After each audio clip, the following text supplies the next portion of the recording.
The night she said it, the city was breathing beneath the glass walls of the penthouse, lights blinking like 1,000 restless hearts, and something inside her was already breaking. Power had never frightened her. Money had never shaken her control. But the way her pulse betrayed her the moment he stepped closer made her realize that some dangers didn't come from enemies or boardrooms. They came quietly, wrapped in warmth, carrying the promise of something she had sworn she would never need again. If you believe in kindness, second chances, and the quiet power of love changing broken lives, take a moment right now to like this video, subscribe to the channel, share it with someone who needs hope, and tell us in the comments where you're watching from, because this story is for every heart that has ever been afraid to feel. Aurora Whitmore was known across the world as a self-made billionaire, a woman whose name moved markets and silenced rooms. She owned skyscrapers, private jets, and influence that stretched farther than most people's dreams. But none of that could shield her from the emptiness that followed her home each night. Her success had been built on sacrifice, on nights spent alone, on love abandoned before it could become weakness. She had learned early that feelings made people reckless, and recklessness destroyed empires. So she kept her life precise, controlled, and cold, until Ethan Carter walked into it carrying a worn leather briefcase, tired eyes, and a heart shaped by responsibility rather than ambition. Ethan was a single father before he was anything else. His mornings began before sunrise, packing lunches and tying shoelaces, reading bedtime stories even when exhaustion pressed heavy on his bones. His wife had passed years ago, leaving him with a little boy who believed his father could fix anything. That belief was what kept Ethan standing when grief tried to pull him under. When he took the job as Aurora's personal assistant, he did it for stability, not status. He didn't care about the luxury surrounding him. He cared about paychecks that arrived on time and evenings that brought him back home to his son.at first. Aurora barely noticed him beyond his efficiency. He anticipated needs before they were spoken, handled chaos with quiet patience, and never once looked at her like she was untouchable. That unsettled her more than admiration ever could. He treated her like a human being, not a legend. Over time, she started to notice the way his shoulders tensed when his phone buzzed late at night, the soft smile that appeared when he talked about his son, the exhaustion he tried and failed to hide.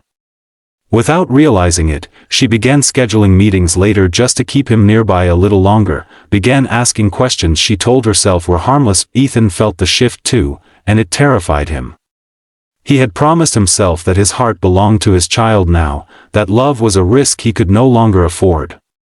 Aurora represented everything dangerous: power, distance, a world that could swallow him whole and leave his son behind. Yet every time she walked past him, every time her voice softened just slightly when she said his name, he felt the walls he had built tremble. He saw the loneliness she masked with confidence, the vulnerability hidden beneath tailored suits and sharp decisions. He wanted to protect her, even though he knew he had no right. The night everything changed arrived after a brutal storm, rain streaking the windows, thunder rolling like a warning. Work had kept them late, the building nearly empty, silence thick with unspoken truths. Aurora felt the pull growing stronger, the temptation to let go of control screaming inside her. She had spent years running from feelings, but tonight they cornered her. She understood, with terrifying clarity, that if she allowed herself one step closer, one moment longer, she might not be able to stop. Loving him would mean risking her empire, risking her carefully constructed armor, risking the pain she had buried long ago. So she did the only thing she knew how to do when fear took over. She warned him, not with cruelty, but with desperation, trying to protect both of them from a fire she no longer trusted herself to contain. Ethan left that night with his chest tight and his thoughts in chaos. He told himself that walking away was the right choice, that his son deserved stability, not a father chasing something fragile and uncertain. But back in his small apartment, as he watched his child sleep, he realized something deeper. He had spent years surviving, but not truly living. Aurora had awakened something in him that grief had numbed.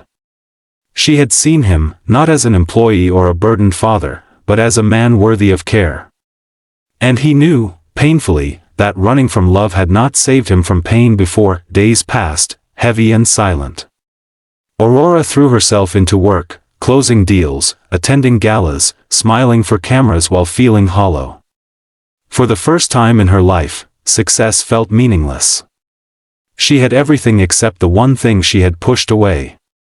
She realized that control had kept her safe, but it had also kept her alone. Meanwhile, Ethan struggled with the distance, his efficiency cracking, his heart constantly torn between duty and longing. His son noticed the sadness in his eyes and reminded him, in the simple wisdom of a child, that being brave didn't mean never being afraid, it meant choosing what mattered even when fear screamed the loudest. When fate finally forced them back into the same space, the tension was unbearable. The unspoken emotions hung between them, heavier than any words could be. Aurora saw in Ethan's eyes the same conflict raging inside her. She understood then that love was not a weakness unless you let fear define it. Ethan understood that protecting his son didn't mean denying himself happiness, it meant showing his child what courage looked like. Slowly, painfully, they allowed honesty to replace distance, trust to replace control. Their journey was not smooth. There were sacrifices, difficult conversations, and moments when the gap between their worlds felt too wide. But each step forward was taken with intention, with respect, with a shared understanding that love, when rooted in care rather than possession, could be a source of strength. Aurora learned that vulnerability didn't diminish her power, it deepened it. Ethan learned that his heart was big enough to hold both responsibility and love. In the end, what saved them was not wealth or stability, but choice. The choice to stay, to risk, to believe that two broken pasts could build something whole. As the city lights continued to glow beneath them, they discovered that sometimes the most dangerous nights are the ones that teach us how to finally trust ourselves. If this story touched something deep inside you, if it reminded you that love can arrive even when you're afraid and least prepared, please like, share, and subscribe to support stories that speak to the heart, and let us know how it made you feel. Before this story ends, take a moment to comment one word that describes what this journey made you feel, because your voice matters more than you know. And as the night settled quietly around them, Aurora and Ethan learned that staying was no longer something to fear, but the bravest decision they had ever made.